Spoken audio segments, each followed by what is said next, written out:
Hello दोस्तों, कैसे हैं आप सब। मैं हूं रामपेश पासवान, जो कि बिहार के मुंगेर जिला में घोड़गढ़ में रहता हूं। आज मैं आप सबको वास्तविक संख्या पढ़ाऊंगा, रियल नंबर। उसमें मैं आप सबको शुरू से लेकर के अंत तक एनसीईआरटी बुक को, सारे सिलेबस को पढ़ाऊंगा। और मैं जो मेरा नाम रामपेश पासवान है, जो कि 2024 में अपने स्कूल का टॉपर रह चुका हूं मैं, जो कि 93% मेरे आए थे। और सबसे अच्छा रैंक तो स्कूल भर में मेरा ही था। तो दोस्तों कुछ कमी रह गई थी, जिसके कारण मैं बिहार टॉप में नहीं आ पाया आया था।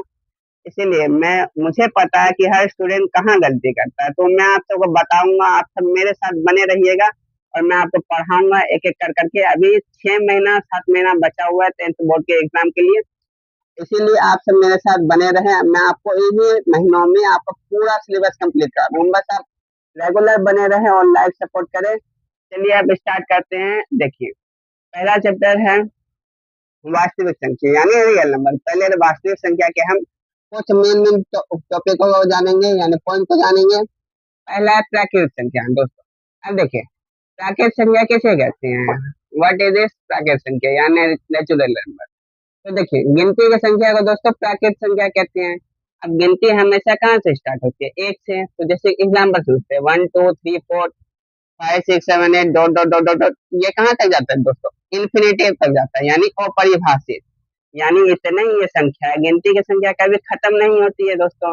इसीलिए गिनती की संख्या एक से स्टार्ट होती है और अनंत तक जाती है। इसीलिए हम कह सकते हैं कि सबसे छोटी प्राकृतिक संख्या एक होती है और सबसे बड़ी प्राकृतिक संख्या गणना नहीं की जा सकती है। तो सबसे बड़ी प्राकृतिक संख्या पूछेगा आपसे क्या होती है, तो आप क्या बोलेंगे, गणना नहीं की जा सकती है।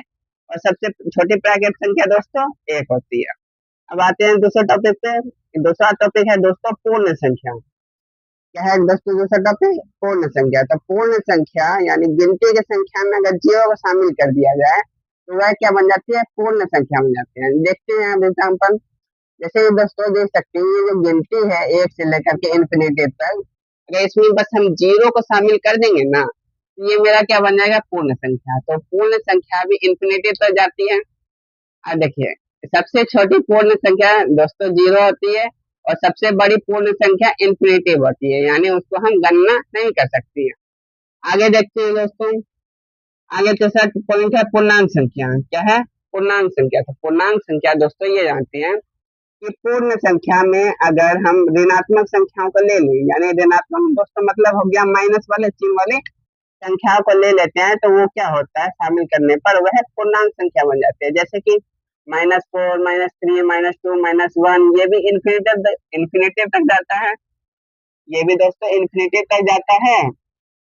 और 1 0 1 2 3 4 ये भी दोस्तों इन्फिनिटिव तक जाता है। तो आप पूर्णांक संख्या में आप ना ही कोई छोटी संख्या होती है, ना ही कोई बड़ी संख्या आती है। तो ये आपको दोस्तों याद रखना है कि पूर्णांक संख्या में सबसे छोटी पूर्णांक संख्या तो इन्फिनिटिव और सबसे बड़ी पूर्णांक संख्या तो ये भी इन्फिनिटिव हो जाएगा।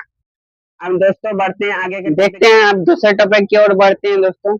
देखिए, अभाज्य संख्या। अभाज्य संख्या किसे कहते हैं, इसको हमको जानना है। तो वे संख्या जिनका गुणनखंड एक और वह स्वयं हो, यानी वह संख्या जिसका गुणनखंड यानी उसको तोड़ने पर एक और वह और अपने आप से भाग खाती है, तो वह संख्या अभाज्य संख्या होती है। जैसे दोस्तों एग्जाम्पल समझते हैं। देखिए, जैसे कि 2 है 3 है 5 है 7 है 11 है 19 है। अब देखिए दोस्तों, 2 को अगर भाग करेंगे यानी एलसीएम निकालेंगे तो 1 से खाएगा और 2 से खाएगा। 2 और 1 से ही खाएगा दोस्तों। 2 का भाग 2 गुना 1 होता है, यानी ये दो संख्या क्या है, 2 हो गया 5 हो गया 7 हो गया। दोस्तों ये सब देखिएगा दोस्तों, किसी भी संख्या से भाग नहीं खाता। ये सिर्फ किससे भाग करता है, 1 से भाग खाएगा और अपने आप से भाग खाएगा। इसीलिए इसको अभाज्य संख्या कहा गया कि ये किसी अभाज्य यानी ये किसी से ही भाज्य नहीं होती है, यानी ये सिर्फ स्वयं से होती है और 1 से होती है। इसीलिए इसको कौन सा संख्या कहते हैं, अभाज्य संख्या। तो सबसे छोटी अभाज्य संख्या दोस्तों 2 होती है और सबसे बड़ी अभाज्य संख्या की गणना हम नहीं कर सकते हैं। आगे बढ़ते हैं। अभाज्य संख्या के बाद आते हैं भाज्य संख्या, यानी वे संख्या जिनके 2 से अधिक